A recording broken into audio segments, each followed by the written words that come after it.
On se trouve aujourd'hui dans notre librairie, La Vie devant soi, qu'on a ouvert le 1er octobre ici à Nantes, rue du Maréchal Joffre. Voilà, c'est la librairie dont on rêvait depuis une quinzaine d'années et qui vient de voir le jour. Voilà, ça faisait donc depuis 2003 que j'avais ce projet en tête et après j'ai fait en sorte de toujours mener mes ambitions professionnelles par rapport à ce projet-là, essayer d'acquérir le plus de savoir-faire possible pour au final monter ma structure, mettre des sous de côté, apprendre des choses et puis pouvoir être dans ma librairie à un moment ou à un autre. Moi, ce que j'avais en tête depuis toujours et ce qui correspond à ma personnalité, c'est un lieu qui est à la fois un commerce et un lieu d'échange et de vie sociale, quoi. Je voulais vraiment que le livre soit créateur de liens sociaux et d'échanges entre les gens, que ça soit un endroit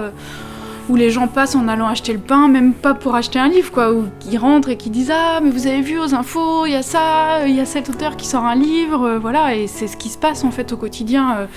Le monde de la librairie, c'est pas un milieu facile pour une personne malvoyante, donc il me fallait vraiment un cocon, quoi, un endroit où moi j'ai mes repères, où les choses soient ajustées à mon handicap, et c'est ce qui m'a motivée aussi dans ma volonté de monter un lieu. C'était un lieu qui me permettrait d'être autonome et efficace, quoi.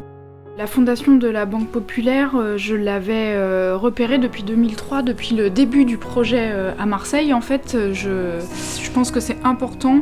qu'on se rende compte qu'être handicapé, ça donne aussi de la force et qu'on peut avoir une vie normale, voilà, en étant aussi soutenu par des entreprises qui reconnaissent la valeur du travail des personnes handicapées, quoi, qui est quand même de plus en plus de visibilité sur le handicap. C'est très difficile de trouver du travail en situation de handicap et du coup montrer aux gens qu'en montant son entreprise on peut y arriver, c'est important pour moi et la fondation de la Banque Populaire trouvait tout son sens dans ce projet-là en fait. C'était important pour moi d'avoir ce soutien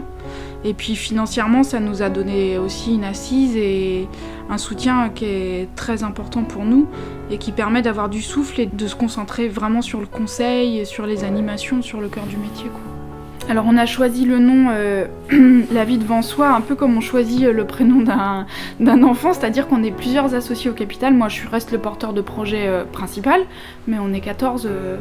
en tout avec Étienne et du coup on a chacun fait des listes comme pour les listes de naissance, quoi, pour l'avenue d'un bébé, et il s'avère que La Vie devant soi est ressorti plusieurs fois. Alors nous on n'avait pas lu le livre, Étienne et moi, donc on s'est dit bon c'est super beau, c'est porteur d'espoir justement par rapport au handicap, ça veut dire que même si on a une épée de Damoclès au-dessus de la tête, on a quand même envie de croire qu'on a toute la vie devant nous, donc pour moi ça faisait vraiment résonance avec mon histoire personnelle, et en lisant le livre on a vraiment été très enthousiastes et ça correspond au quartier dans lequel est implantée la librairie.